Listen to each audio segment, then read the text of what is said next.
What if it rained food? What if Earth was a cube? What if we had 9 lives? What if bits could fly? It's absurd. If money grew on trees, if we didn't have knees, if we walked through life slightly magnetical, it's absurd. Absurd Hypotheticals. Hello everybody and welcome to Absurd Hypotheticals, the show where we overthink dumb questions so you don't have to. I'm your host Marcus Lehner, and I'm joined here today by Chris Yee and Ben Storms. Say hi, guys. Hey, I'm Chris. Hey, I'm Ben. And boy, did I have a day. Me too. 24 hours worth almost. Almost, not quite yet. Not quite Yeah, yet. well, at the end of the day, I'll have gotten there. That's my goal. It's a good goal. But yeah, my day didn't start off great. My car broke down a little bit today. Ooh. Now, when you say a little bit, do you mean a little bit or do you mean a lot of it? No, I do actually mean just a little bit for the most part. So one bit in particular, mostly. For the most part. A little bit. Not a lot. Just to be clear. A little bit for the most part, but not a lot. Yeah. A lot of qualifiers there. A little bit for the most part is actually a moderate bit, I believe, technically. But, who's counting? Averages out. Yeah.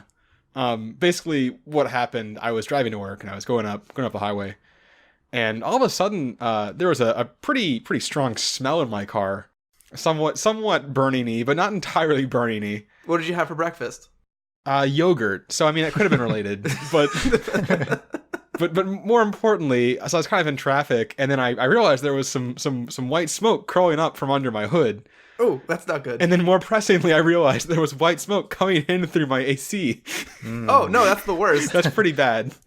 So I pulled over, and I opened up the hood, and yeah, there was definitely white smoke coming out of my car. No fire, because people say where there's smoke, there's fire. Not always. Joke's on you. Maybe you just didn't look hard enough. I looked pretty hard, because I didn't want my car to explode. My car might explode, so I'm going to get my face as close as possible. Well, okay, to be fair, it's a valid thing to check. It's important to know, how concerned to be. Looking down the barrel of a gun, are there bullets in there? Yeah. Well, the thing is, it's like looking down the barrel of a gun, except you have absolutely no idea how the gun works. Because I'm sure, Ben, you do have no idea. Even if you found a fire, you wouldn't know what that means for your car. Well, I knew it wouldn't be good. I knew that's a pretty drastic step up from any other problem.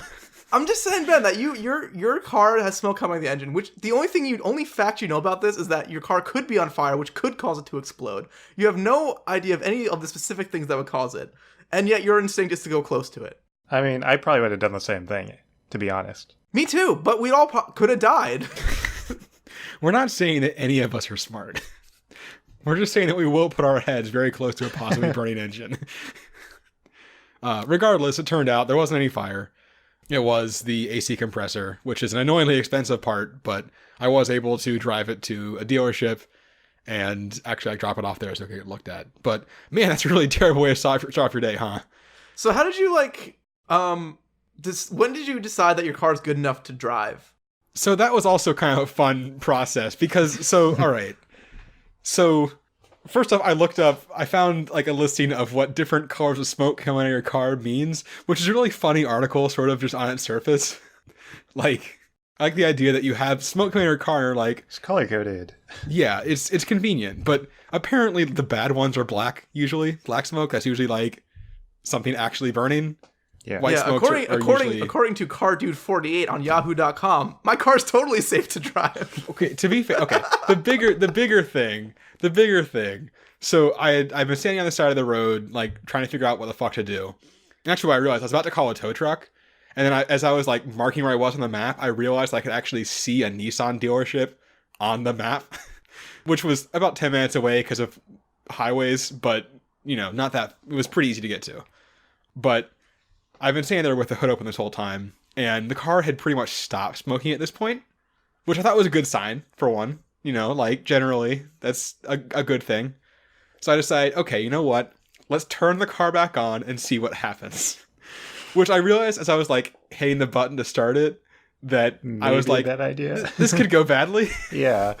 Oh my god, Ben. But I was already pushing the button, so I was, totally turned around at that point. But, it turned on fine. And I decided I would roll down the windows to, vent out whatever was coming into the cockpit. What do you call cockpit? The front of the car? Okay, whatever. The hood, the driver's seat. Well, it's not coming into the driver's seat. What do you call the space at the front of a car? It's just The the car, cabin. the cabin. Is it okay? The cabin, sure. It's better than cockpit. It's better than cockpit.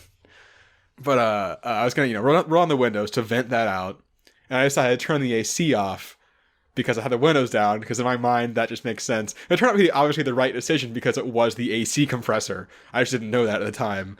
But like I turned that on, and then nothing really happened, and no more smoke started coming out. So I was like, let's try this.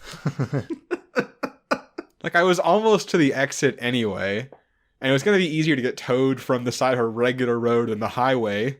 So like, let's give it a shot. Was it a busy highway? Like It was a lot of people 93. around? Yeah, Oh. it was 93 at like 8:45 a.m. So yes, Lots of people around. yeah, a lot of people Did you, around. did you consider at any point whether you were going to call someone who knew anything about cars to tell you if you could drive your car? Nah, No, a social interaction would be much too awkward. I mean, like, it. He's an engineer. He can figure it Yeah, out. I'm an engineer. I've looked at the inside of a car before. Technically, like, it was fine. Also, to be fair, like, it was coming. The smoke was coming out. I could see the area it was coming out of, and it was very clearly not like the engine itself or like the battery or like my car has a turbocharger. It wasn't coming out of that. Like, it wasn't, Wait, your car's a turbocharger? yeah, it has like a 160 horsepower engine, but it has a turbocharger to make it run still. Jukes. It's hilarious. No, I know very little about cars, but to my knowledge, a turbocharger is a button where you can make your car go faster. For That no is reason. not what a turbocharger is. That is very much not what a turbocharger is. You are thinking of like, Oh, the nitrous button. Yeah. From the old car games. Okay, yeah. So I got those terms. Too mixed up. fast, too furious. sometimes referred to as turbo. Which is much more hilarious that your car would have a nitrous button. That would be hilarious. That is not how that works. So did your day get any better after your car went to the place? I had a burrito for dinner. That was good. That was the only good thing that happened that day. I'm sorry. I thought the way you originally phrased your story, I thought like this was the start of your very, very bad day. Actually, no. I think you're kind of fine for that. But I'm going to have to pay like $1,200 to get it fixed. That's not great. Ha! Suck it. Yeah. I had to work from the dealership for a little while, which is kind of annoying. But So your car broke down in the morning. Absolutely nothing happened the entire rest of the day. And then you had a burrito and we started recording right now. And that was your day. yeah, pretty much. That sounds right. I live an exciting. That sounds about. I mean, my day was even less interesting than that because all I did was go to work and then I went for lunch and then I went to the supermarket and I went to the Wegmans and they had the cookies. And I'm like, oh yeah, I could do some chocolate chip cookies. And then I turned the chocolate chip cookies around at the register and they were $15. And I'm like, what the fuck? But I'm a weak man and I still bought them. You're already there. Oh wait, there was one other thing that happened. I forgot. When I got the burrito, I also got a pupusa. I left that part out. I don't even know what that is. It's delicious, is what it is. Is that the button that you press to make your burrito go faster? Yes. All right. Our question for today, speaking of nitrous boosters, is what if you got 1% faster every month? For the rest of your life. And, well, starting at 18. Yes. And then from your life going forward. And also important, this 1% is compounding, which means it's, after the first month, you're going 1.01 of your, percent speed. And then you multiply that by 0.01, so it's 1.021, and you add a little bit extra. But that little bit extra, because of math, gets bigger and bigger and bigger as you go. Yeah, Yeah. this whole episode is actually just a really sneaky way to tell you to invest because compounding interest is cool. Yeah, it's basically, if you ever learn about interest and they just show you, it's like, hey, if you have $300 now, you'll have 20 grand in 20 years. And I'm like, that doesn't make any sense.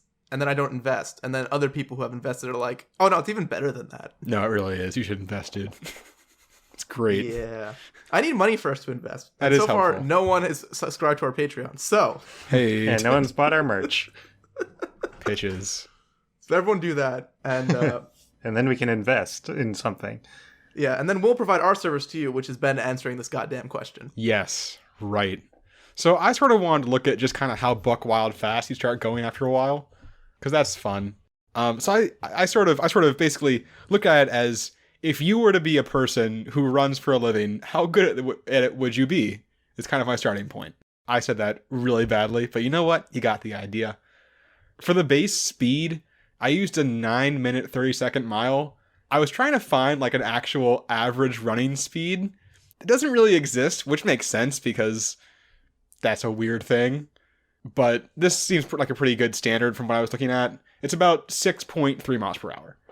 So sort of the question from there is how far off are you from a like professional runner? So my first thought was basically go and find out what like the qualifying times for the Olympics are. Fun fact, they don't actually run a mile or its very close metric equivalent, the 1600 meter, at the Olympics. They for some reason only run a 1500 meter. I don't understand this because they also run like a 400 and an 800, but for some reason they just don't do a 1600. They do 100 meters less than that. I don't get it, guys. I don't know. They're the Olympics. They can do whatever they want. I guess, yeah. So regardless, there are still people who run a mile and like competition and stuff, so we can still use that. It looks like the professional ones, they run about a 4-minute mile, which one is absurd. That is crazy fast. And yeah, it's a little under 15 miles per hour. Jesus. Yeah, and like I was looking basically what I was looking at the IIAF, which is I did not write that down. It's like the running. Which is the forgot. Yeah. It's like the international running governing body. They have like a list of basically just the fastest times at like various distances, you know? International Association of Athletics Federations, is that it? That sounds right. That's a weird ass name, guys. Anyway, they have a whole list of like, you know, you can choose like whatever distance and, you know, indoor/outdoor, blah, blah, blah, whatever. Pretty much like the top 120 times at the like 1 mile men's distance was between the world record of 3:43:13 and like just over 4 minutes. So I figured to be a like successful professional runner, 4-minute mile is kind of rare to be. So under this system where you gain 1% each month, you would hit that around March or April of your age 25 year. So about 7 years in, unless I suck at math, which is pretty early and kind of impressive. Yeah. Rising star. Yeah, there you go. The world record, like I said, is 3:43:13. It is held by, oh man, I didn't practice saying this guy's name. Wing it. Ooh boy. Was that it? Was it is, Ooh Boy? No, it's not. It's Ooh Boy It is Stephen Ooh Boy Ashit. No, it is Hisham El Garou. I'm gonna say he's Moroccan. His last name is EL space GUERROUJ. I don't know how to approach that. Sounds like El Guro, yeah. Yeah, it's close enough. I'm assuming it's French-esque because Morocco, but whatever. So sort of crazy thing about when he actually broke this record that I saw on here. So before he broke the record, before the race, the record was 3:44:39. So he broke it by about 1.3 seconds, which is pretty crazy to break a record by that much. But what's kind of crazy is that there's actually another guy in the race who also broke the record by like a full second. Sucks for that guy. Yeah, sucks so much to be like, you broke the world record and never held the world record. No. Like, how much does that suck? But regardless, you would break the world record about, well, hold on, 6-7 months later in like November/December. At which point you would be running, just over a 3:43 mile. Well, that's pretty quick. Yeah, at that point, you're basically just like the best runner in the world. I think at that point, like, I focused on the mile just because it was a good round one that has reasonable, like, understandable kind of times on it. But I think at this point, you're definitely going faster enough that you could do any discipline and kind of crush it. Do you automatically acquire all of Usain Bolt's, like, commercial contracts if you're faster than him? Yeah, I think that's actually in the contract. Yeah, there's like a little clause in there. It's like right. But anyone you can be the representative for Cheerios, but if anyone ever decides to challenge you to a race, they can fight you for this contract. Mm-hmm. Yeah, and you must accept and you must win to continue being the Cheerios. Exactly. It's actually a very, I don't know why he went for it. It's a really weird clause to accept, but whatever. So at that point, I kind of, you know, was trying to figure out where you go from there. Because, like, athletically, you're kind of done. Like, obviously, you can keep running for, like, prizes and stuff in the Olympics, but you're always going to win because it's, like, physically impossible for you not to. So I started looking at some other things. So my first question was, when can you start running on the highway legally? Legally? Well, yeah, because highways have a 40-mile-per-hour minimum speed, which I'm assuming mostly and that's applies. the only criteria is that is your speed. I don't think it is necessarily, but I feel like if you're going fast enough, it's kind of hard for them to say no. It's hard for them to catch you. Yeah, it's hard enough to catch you until you know. I'm pretty sure they actually could, because there are vehicles obviously that like can't go on the highway even if they are technically fast enough. So this one's probably not true, but. In July of your age 33 year, you would be running 6.4 times faster than like your base speed, which would be turn your 930 mile into an 89.5 second mile, which is just over 40 miles per hour. So theoretically, you could run on the highway like legally if you are also a street legal vehicle somehow. Well, you just gotta get mirrors installed. Yeah, and there's like stuff. Headlights. You gotta get headlights installed, Ben. Do you have to get an inspection? Because that's gotta be awkward. It's time for exhaust inspection. Yeah. I failed my emissions test. It was kind of awkward. You gotta have like a license plate on your butt or something. That would be hilarious, actually. They're called, well, whatever the running stickers are called. Right, yeah. It's like your bib, yeah. Oh, yeah. Wait, they call them bibs? Yeah, it's a bib. Yeah. I know, it's funny. I was gonna say that you could commute to work, but that would actually really suck still, because you'd still be running all that distance, and like, you don't have I mean, you could be an endurance runner, but like, you know, I work slightly over a marathon's distance away from work, and even if I could run it in a reasonable time, like, for a commute, that would still suck. But eventually it wouldn't suck, right? Once you get fast enough? Yeah, eventually you can just like blink there, basically, but yeah. The next thing I want to look into is if you could run on water, because that's just cool. There's a lizard that can run on water. I'm sure you've seen the videos of it in slow motion because they show it in like literally every nature documentary at some point. Yeah, it'll be like a documentary about the Arctic with some penguins, and they'll be like doing a deep dive, and they'll just hard cut to the Amazon. There's like, and then the lizard. The basilisk lizard, I found the name of it. It can run for about 15 feet on water, mostly because it's light and it has large feet. Actually, pretty much all of it, actually. But there's way to undersell him, Ben.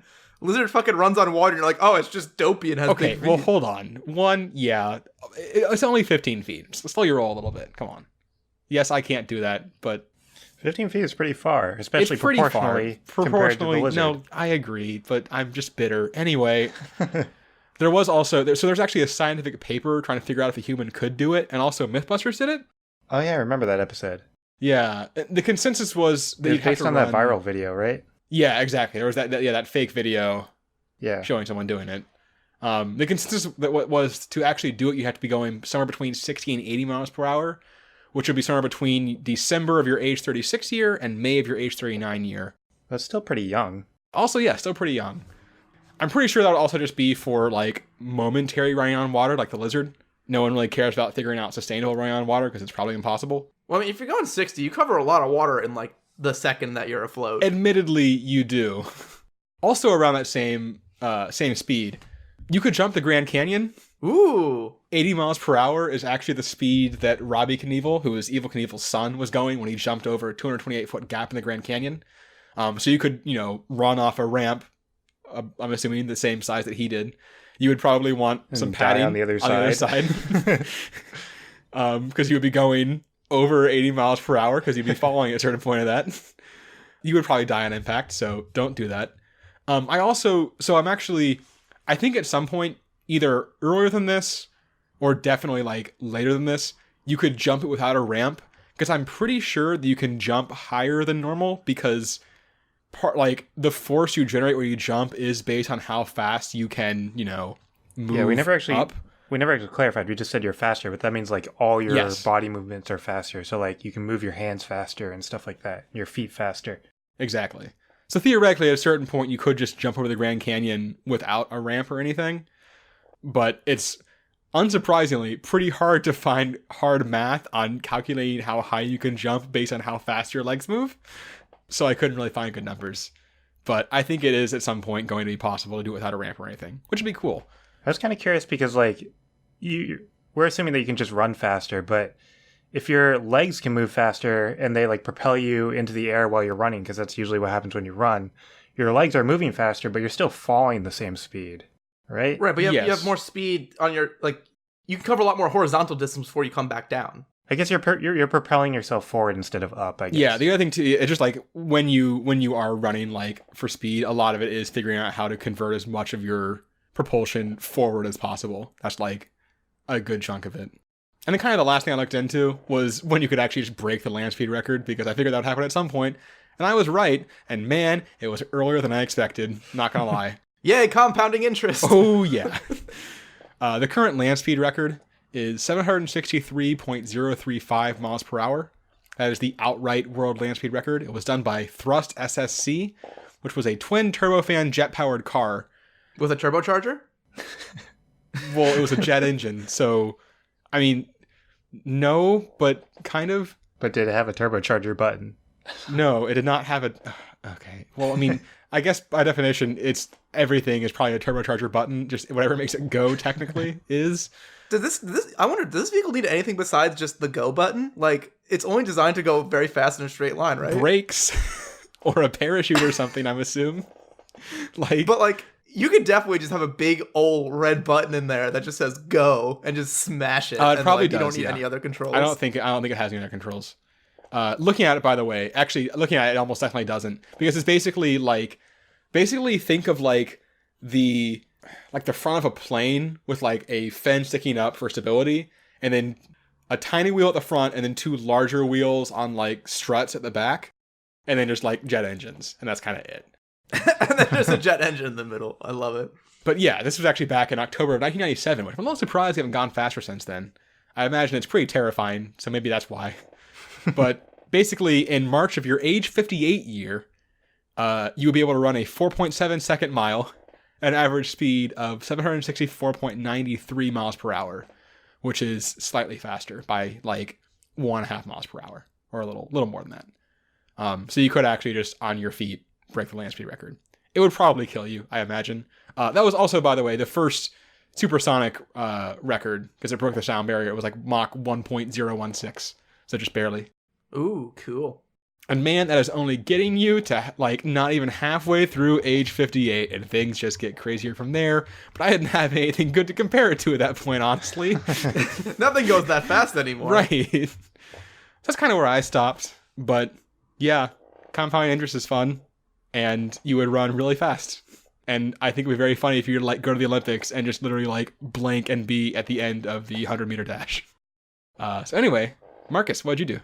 So my kind of take on this was that you obviously can go very, very fast, which of course at a certain point is very, very bad. So I Yes. think after you start once your speed is really high, you're going to spend a lot of your time just trying to go as slow as possible. Like, and you can be kind of in normal speed range by just acting slow. I feel like, yeah, because like right now you can walk slowly like across the room, but it's kind of annoying to do. I feel like the same level of annoyingness in order to like walk a normal speed. Yeah, I feel like we didn't really say this at the start. It's not just like your top speed goes up. It is Everything proportionally gets faster. So like So if I move my hand really slow at like, 1/2 a mile an hour, whatever the hell is a slow speed for a hand, it would be, 10 times that. You just multiply all your speeds by a number. exactly. Yeah, using like the same amount of effort.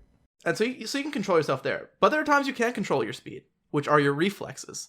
So to kind of, as my metaphor for all the different reflexes your body does in response to different stimuli, is the classic knee reflex check that your doctor does. So basically, I am exploring what's going to happen to your doctor if you accidentally kick him while he does the knee test. So to start off, it was, well, how fast does your foot kick out with your reflex? So I was actually not optimistic that I would find any information about how fast your reflex is. That wasn't how fast the nerve response is. But thanks to the paper, The Kinematic Quantitation of the Patellar Tendon Reflex Using a Triaxial Accelerometer by Mamizuka Sakane, Kanioka, Hori, and Ochiai, I know that number is, the angular speed is 90 degrees per second. So basically you finish your motion in 1 second, which if I do something scientific like measure my knee to foot and do a little bit of math, the tip of your foot is going at 1.37 feet per second, which is like a couple miles an hour. It's like not a very, very fast, very fast kick. So on day one, if your doctor is silly and accidentally gets in the way and lets you kick him, he'll probably be fine in laugh it off. By the time and it actually stays pretty tame for a while, but by the time you're age 30, your kick will actually hit him in less than a quarter of a second, meaning he'll be physically unable to even react to it because the human reaction time is 1/4 of a second. So he's going to be a little bit less happy about it at that point. And so you're going to just kind of keep kicking. Now he has no defenses. You're kind of just kicking him harder and harder and harder. And to put it into perspective, a professional soccer kick is an 80-mile-an-hour kick, or 118 feet per second. This happens at age 55. So when you go to your doctor at age 55, do they still do this tap test when you're that old? Yeah, I think they do it more often when you're older. Oh, I just haven't gone to the doctor in a while. Yeah, me either. But it's testing for your neural responses, which are something you keep an eye on as you get older. So I imagine they do it for older people as well. Yeah. But yeah, at age 55, you would be kicking your doctor as hard as a professional soccer player is kicking a soccer ball. You'd think by that point he would learn, like he would know that this is a thing, and he'd like make sure he's out of the way. Yeah, you would hope he's doing, but we're gonna say maybe go to a new doctor, maybe move to a different town. Just for fun. Maybe your doctor stops seeing you after you kick him very hard. Another cool thing that happens around these, like when you start going this fast, I guess probably faster than where we are now. But when you start hitting faster and faster speeds, the air behind your leg will actually drop in pressure. And if the room is humid enough, the temperature accompanying the pressure drop can get low enough that it falls below the local dew point. And basically a cloud will form behind your kicking leg. Like the trails like on the edge of an airplane wing. Like how they'll have like those white streaks sometimes. Yeah. So your legs can do that at a certain point. I don't have an exact speed when that happens, but it's around this area. But we still got some more speeds to explore. So that's age 55, professional soccer kick. At age 60, based on the kinetic energy of your leg has enough force to kick your doctor into the ceiling. So based on the momentum of your foot, you kick that doctor, and he's going to literally fly straight up and hit the ceiling. Which now you're probably going to need a new doctor after that. And so maybe you decide not to go to the doctor for a few years. And it isn't until 15 years later at age 75 where it starts to get really interesting. Because at age 75 is when the speed of your kick is going to start breaking the sound barrier. This is what we're waiting for. Yeah, so lots of things happen when you break the sound barrier. First off, it's going to be bad for everybody in the room because breaking the sound barrier, as you might imagine, actually makes a very loud sound. That's like the defining thing about it. Right. Like actually the reason guns are so loud isn't because of the gunpowder exploding. Well, it indirectly is, but it's breaking the bullet breaking the sound barrier that actually makes that bang. So the way like the silencers work is that they actually increase the length of the bullet that the bullet travels while it accelerates to ensure that it doesn't actually break the sound barrier when it fires. And that's what makes it silent. There's no way to silence the bullet besides making it go below the speed of sound, which I thought was an interesting fact. But I picked up a handy chart of different sound levels and what they do to you. And so at the bottom of where it switches from the painful category to intolerable category is the gunshot. So this is even when short exposure begins can cause permanent ear damage. The human nose also begins to itch and vision can become blurry at the gunshot category. And so that's at age 75. As you go faster and faster and faster, your sound is going to get louder and louder and louder because now once you're past the sound barrier, basically what happens is you switch between your leg going through the air below the sound barrier. Kind of you'll form a cushion of compressed air in front of you, like as you push air molecules forward, and they'll vibrate the vibration will move forward at the speed of sound, and it'll push air out of the way. When you exceed the speed of sound, there's no longer this cushion in front of your leg. So you're kicking the air molecules directly which doesn't sound like a big deal, but physically it increases the amount of energy in your system by like a lot, because now you're directly accelerating all these little particles by kicking them. So when you are going past age 75 and you have this crazy kick, you start getting into territory of like huge explosions about what the effects are. So past the sound barrier, you're making your decibel level goes way past all, the gunshot, all the way up past, I believe it's once you hit 194 decibels, you've actually maxed out the amount of pressure you can put in a airwave, because the density of the airwave is either double or a vacuum, and you can't actually make bigger sound waves because the bottom is maxed out, because there's like waves of vacuum and waves of double air. But you can still increase the energy, and what happens is basically from your leg is now emitting a vacuum bubble that expounds outward as a rapidly growing sphere, and at the edge of that sphere is just this wall of highly compressed air. And if you ever see like a nuclear explosion and you see like that one invisible wave come out forward and flatten everything, that's what that air bubble is doing. So again, this gets very, very crazy after you break the sound barrier. And you are now going to start actually just like demolishing the entire doctor's office that you are in. I like the idea that you're still in the doctor's office for this. So definitely not good for the doctor. Definitely not good for the effects hitting you. But the one question I had was, can like loud sounds actually hurt you? Like, can sound actually like damage you? Like, it can definitely hurt your eardrums and everything because it vibrates it. But what's the mechanism by which sound actually damages you? And so the answer is actually more complicated than I thought it would be. It's actually not just the vibrations moving up and down. What you have to watch out for is what they call cavitation.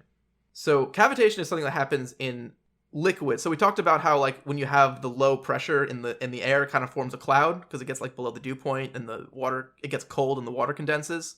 In liquids, kind of the opposite happens, where if the pressure drops low enough, the liquid instantaneously evaporates and leaves a pocket of air in the water, which then will forcibly implode. So this is actually the mechanism. If you ever read about the mantis shrimp, the shrimp that punches very, very fast and actually will stun its prey with like mini implosions. Yeah, I think we covered it briefly in a previous episode. Yeah, it's also on this one's also on a lot of nature documentaries. What I didn't realize was how actually damaging this is. So they actually, in motorboats, the motorboat propellers, if they're spinning, like if it's like a fast motor and they're spinning really fast, this cavitation at the back of the propeller is actually known to cause holes in the metal propellers themselves. Really? Because wow. it's just all these tiny little explosions wearing away. I didn't realize it was that common. I just figured it was like a freak thing that happens every once in a while. No, this happens all the time. And they actually use this mechanism to treat kidney stones in people. Huh. So they have this thing called extracorporeal shockwave lithotripsy, where they'll shoot these high power these shock waves into people to break up their kidney stones. Doesn't sound like something I'd want them to do. Yes. Well, also having a kidney stone is something you want even less. Yeah, that's so, true. Give and take. And they were doing some studies because they were having some small problems where people would have like some internal bleeding after the therapy, and they're trying to figure out why it was getting caused exactly. So it actually turned out the force waves going into the body cause cavitation in the blood vessels, and can cause things which I don't know the meaning to all these words. Actually, I don't know the meaning, what exactly any of these mean, but I didn't want to look them up because I value my sanity. But they can cause vessel distension, invagination, and what they call liquid jets. Oh, oh no. Liquid jets. Invagination. Yeah, invagination, liquid jets, and vessel distension. So that's going to happen. And that'll happen to the doctor who's affected by the sound waves. It'll probably also happen to like any part of your body moving that fast locally, which is bad, but I didn't explore that one because I think a lot of other bad things happen too. Like once you're moving those speeds, you're probably dislocating your bones and joints and muscles and all those things, but that's gross. So the last thing I did is I looked at one last function that I thought might be of inconvenience. Another thing that you can't control, and that's your breathing.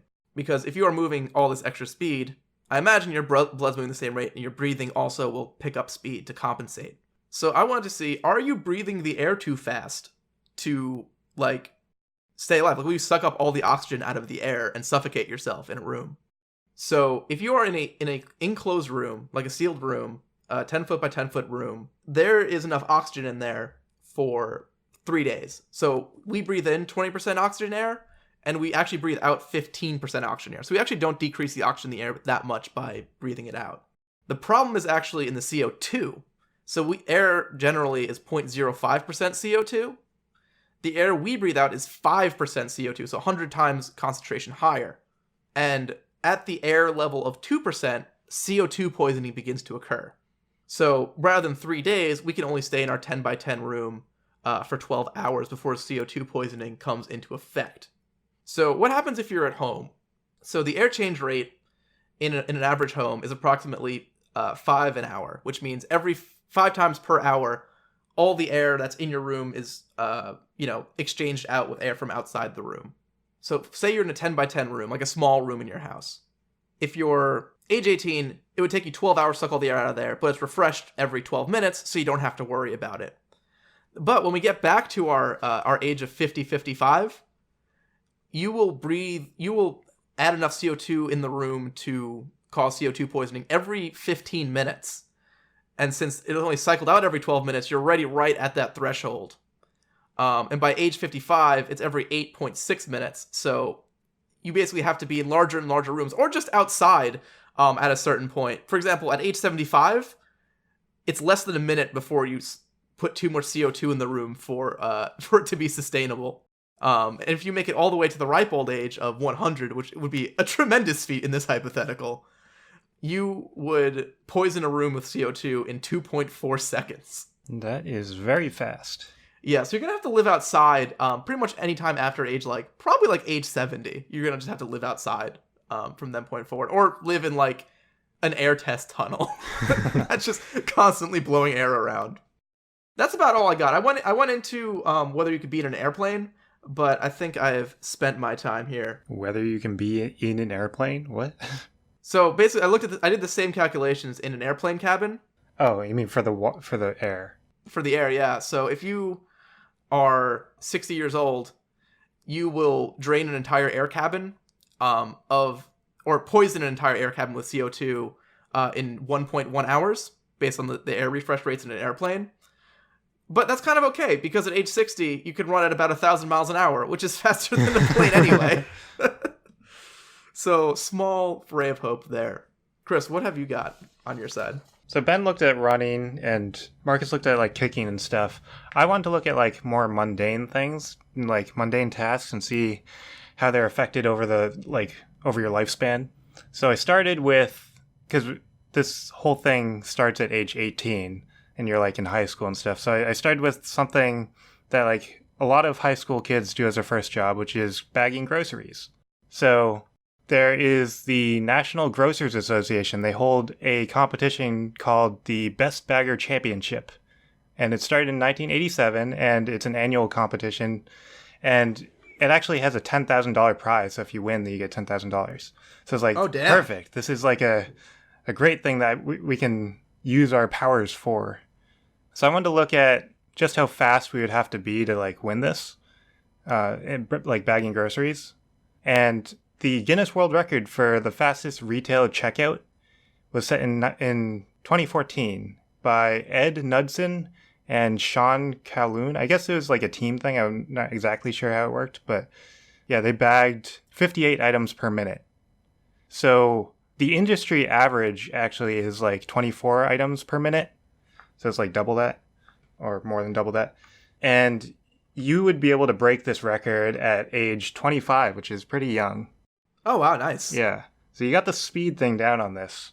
So starting at age 25, you have $10,000 a year on that one day you do the competition. That's what I thought, but I looked more into the rules of the competition, and speed is only one factor of the scoring. Okay. Speed only gets you 10 points out of 30 points. And the other parts of the criteria are proper bag building techniques. So placing the right items in the right spots. Yeah, cans on the bottom, eggs on top, etc. Yeah. Yeah, stuff like that. Distribution of weight. So all the bags need to be equal weight. See, I disagree with that. I disagree with that logic. Why?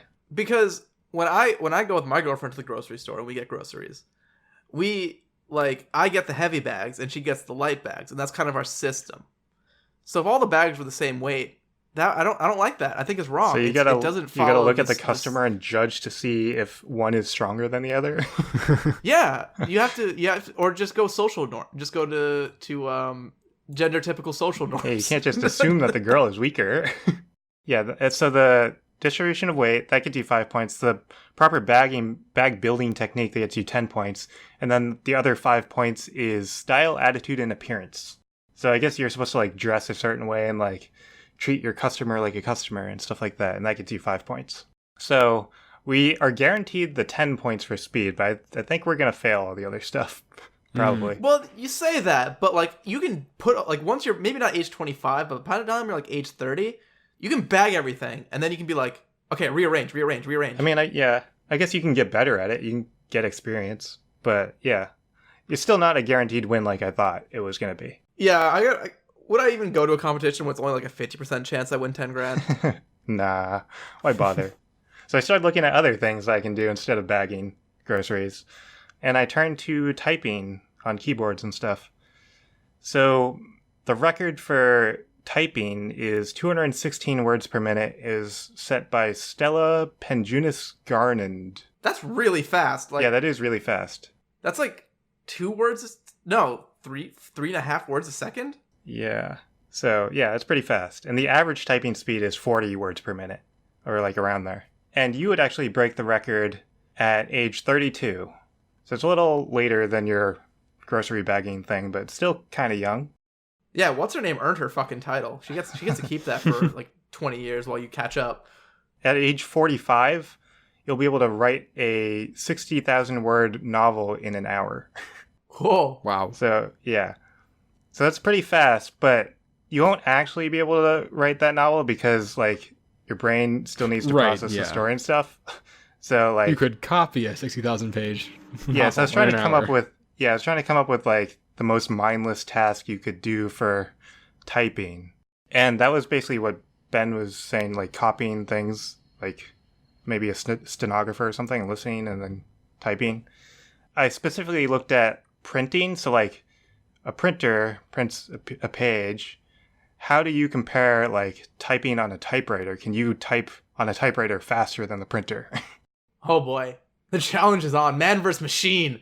So I guess the idea would be someone shows you their computer screen, like the Word document, and then you're like reading and typing at the same time to print, I guess. Yeah. Jared, get in here. I need you to print something. You just stop making revisions. Yeah, so the average printer speed is 15 pages per minute. And assuming that there are 300 words per page, which is like the general consensus for the estimate, you would be able to beat that printer at age 57. Whoa, that's way late. Yeah, it's pretty late. Printers are fast. And the fastest printer in the world is a Japanese laser printer. It prints 100 pages per minute. And you won't be able to pass this until 73. But after you do pass that, you actually double the speed by 79. Compounding interest. Yeah, compounding interest works interestingly. Yeah, but you could easily beat these printers because at age 55, I know you can kick those printers really, really hard. They will be broken, and then you can take your sweet ass time typing up those pages. Yeah, that is kind of a problem because like typewriters have like all these mechanical parts that are probably going to break at some point, and it still sort of requires like your brain processing information pretty fast. So I kind of ditched that. I don't think that's a good idea, the printing thing either. So we're ditching the grocery bagging thing. We're ditching typing. I like that you cut all your ideas, all your dumb ideas during the podcast instead of before. What? I gotta show my process.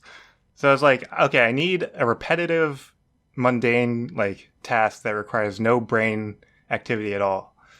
And I came to brushing my teeth. So obviously brushing your teeth is just moving your hand back and forth.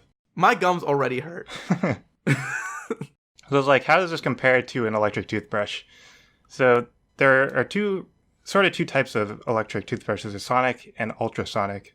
Sonic toothbrushes move, they do like 48,000 movements per minute, which is pretty fast. It sounded pretty fast to me. And you won't reach this until age 64. It was pretty old. So I guess if you wanted to be a toothbrush, then you'd have to like sit around for 64 years and then... All I want to do when I retire is be a toothbrush. Yeah. I was just 1 year from retirement, and I'm like, oh shit, I got it already. And then ultrasonic toothbrushes, they're like way, way faster than sonic toothbrushes. They have 192 million movements per minute. Jesus. What is their fucking definition of a movement? I don't know exactly. It's just like each one of the hairs on this brush moves. It's a back and forth. Bit. It's like, because the toothbrushes go back and forth, so it's one direction and then the other direction. So it's like, that's a movement. It just doesn't make any. What does it even mean? What does it the number? Sorry, that number doesn't make any fucking sense. I don't know. What counts as a movement? Are you Googling that right now? No. He definitely is. Did you find anything?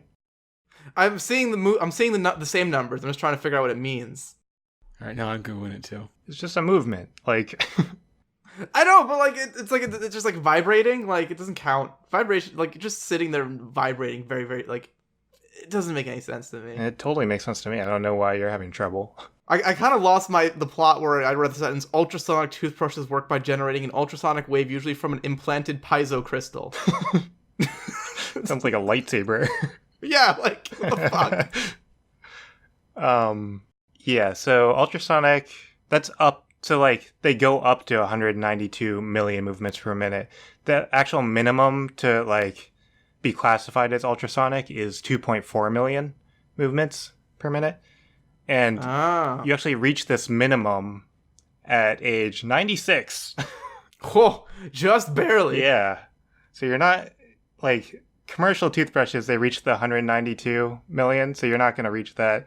So we can't really compete with electric toothbrushes. Your dreams of becoming a toothbrush are crushed. Damn it. It's not going to happen.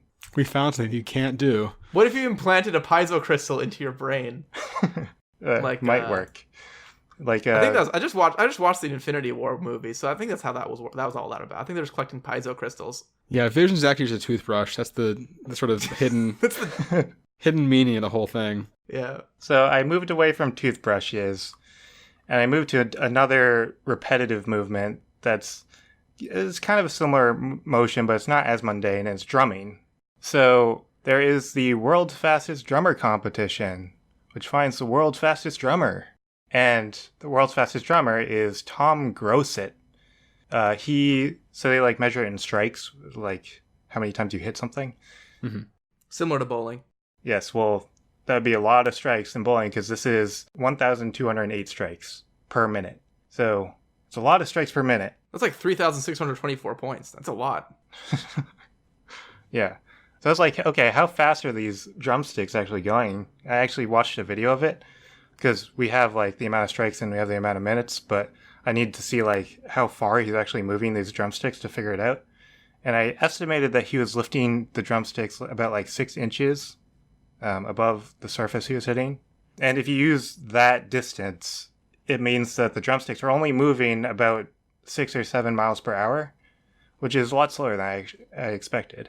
But he's actually not really putting a lot of force into it. He's mostly like letting the sticks bounce and just like guiding them. I guess that's like a technique to drum fast. Mm-hmm. Mm-hmm. And I was like, what if you actually were putting effort into like moving Hey, these... what if you tried to set the drum speed record? Yeah. What if you stopped this pussyfooting around and tried? Yeah. So if you actually put force into the stick, how fast is the stick going to be going? So I started looking at like how fast your arm can move because you're going to be kind of moving the stick in like a throwing motion sort of. So I was looking at like pitching speeds in baseball because your arm's going to be moving that speed. So you start out in high school. So I wasn't at like the pro level, but the average high school pitching speed is 60 miles per hour. So I said that's how fast you can move your arm. And that's your starting point. So using this starting point, that means that at age 39, your drumstick will break the sound barrier. Nice. And you can actually drum, you can air drum. You can just make little mini sonic booms in the air like a bullwhip. and you can air drum with drumsticks. Oh, you totally could. That would be crazy. pretty sick. Yeah. So that's what I'm going to do. I'm going to become... I don't know what I'm going to do for the first 39 years of my life. I kind of have to wait around till this point. Maybe I can still bag groceries. I'll still be pretty good at that. I just won't I won't win the competition, but I can just work in the grocery store until age 39. I mean, you can also still just be like a good drummer with actual drums too. That too. But then once you hit age 39, you're going to become like a drumming sensation. Everyone will know you because you're like an actual literal air drummer. Yeah. So that's sort of the end point that I came to, air drummer. That's an awesome career. I love it. Also, I got the bowling points wrong, and I'm very upset at myself. Oh. I was actually impressed that you did. Yeah, I was impressed that you did that math so fast. Well, it's multiplied by 30, but I multiplied by 3, so it's actually... Oh, you're off by an order of magnitude. Yeah. 36,240. Wow, that's 36,240 points. Chris, cut that and put that back in the other spot.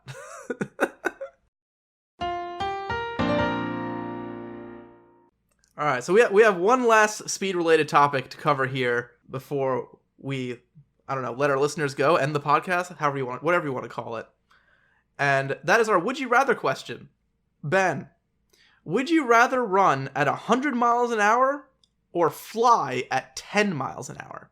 So I thought this was going to be a really straightforward fly, and it probably still is, but you can probably as we discussed, jump over the Grand Canyon at 80 miles per hour. So I think I'm leaning towards 100 miles running, 100 miles an hour over flying. 10 miles an hour isn't that fast. It's not. I mean, it's cool to fly, but like it's so much more useful to be fast. No, I don't think so. I think you're wrong again, both of you. Wait, hold on. Well, we said different things. Yeah. So. Chris, at least. Sorry. I just am so used to both of you being wrong. So, if you can run 100 miles an hour, you can beat some traffic and you replace your car. But the problem is you don't even replace your car because you can only run at 100 miles an hour. If you want to go somewhere with anybody, you still need the car. And then you're also the one running, which is exhausting. And you're not that much faster. Mm-hmm. In fact, depending on if you get a nice car, you might even be a little slower still. Yeah, but you can like run to work. You don't need to take people to work with you. So, but this is also kind of thing that I hit when I was doing my answer, where like you still have to run. Like for me, I have to run like 28 miles. Yeah, but presumably it would take less effort to do this. It would. Fast. It would. But it doesn't take less effort than driving. Right. It's not fly or run all the time to everywhere. It's can you run at 100 miles an hour? Or can you fly at 10 miles an hour? Right. I think flying unlocks a whole bevy of possibilities. But you avoid traffic with running. Like I definitely prefer walking to work than driving to work. I've done both for like the same amount of time. Right, but you're gonna still need your car. I mean, I don't need a car. I can get by without a car completely fine. Like, what if it's raining? What if you need to buy like a dresser? What if you dresser? Have to buy a dresser. You can't carry a dresser back. Oh. You need a car. I'm Very confusing question. Oh my God, I'm like, well, how does a dresser help you run better? I was like, dresser, does he mean like someone to dress you? What is that? Yes, that is exactly what I meant. But no, like, yeah, there's times where you will still need a car. I mean, you can still have a car. I guess it's not like you're forced to not use a car. I think sort of Marcus's point though, and I think the point that I agree with as well, is that running at 100 miles per hour neither are actually all that useful. I feel like flying's gonna be more fun. Yeah. If I was that desperately wanted to shorten my commute, I could just move closer to work. And fly there. And then fly there. And then fly there. No, I still drive there, but I would like save, half an hour maybe on either end of the day, so I get an hour of my life back.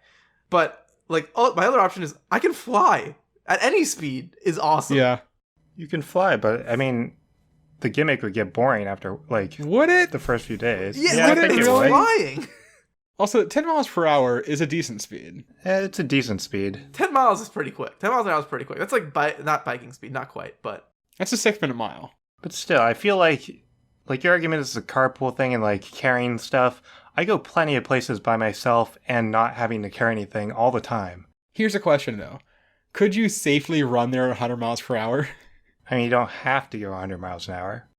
But, well, then what's but the at point? that point just go like whatever speed you want. Like it could be fast and not 100 miles an hour. I guess I don't know.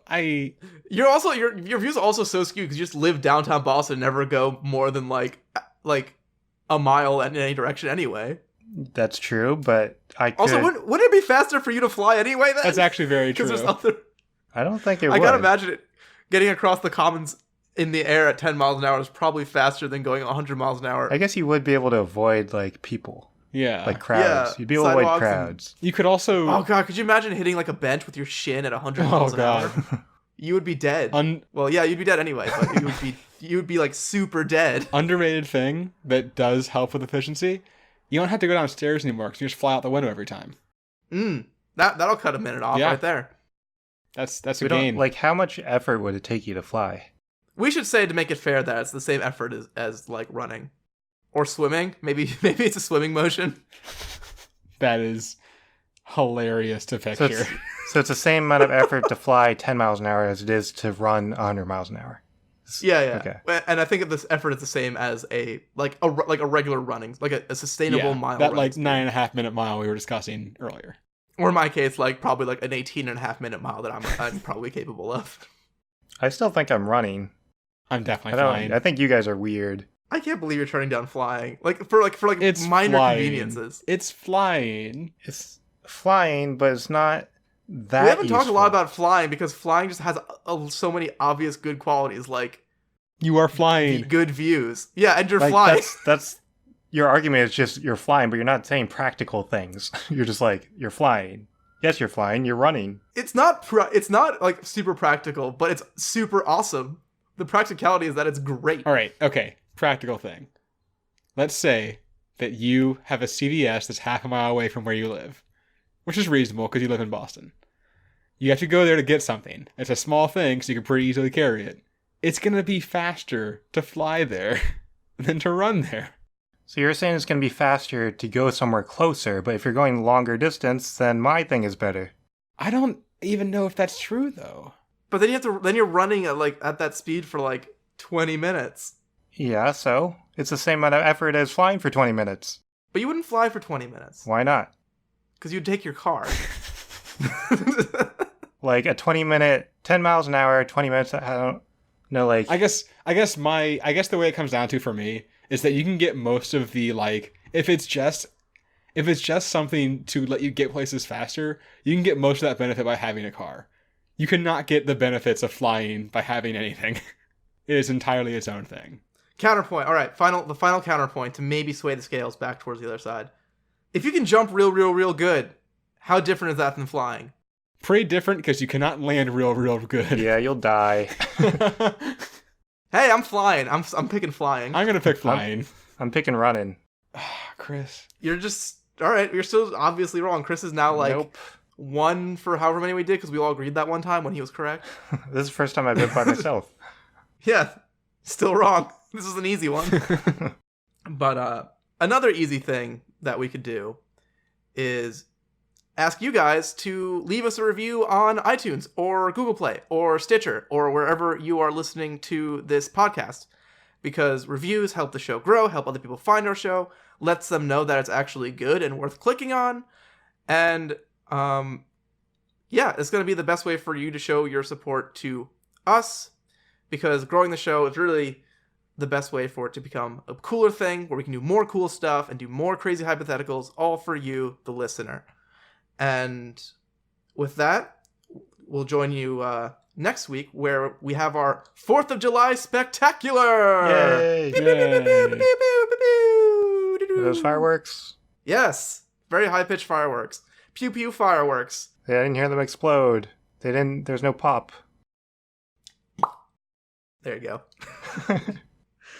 And that 4th of July spectacular question will be, what if the only colors were red, white, and blue?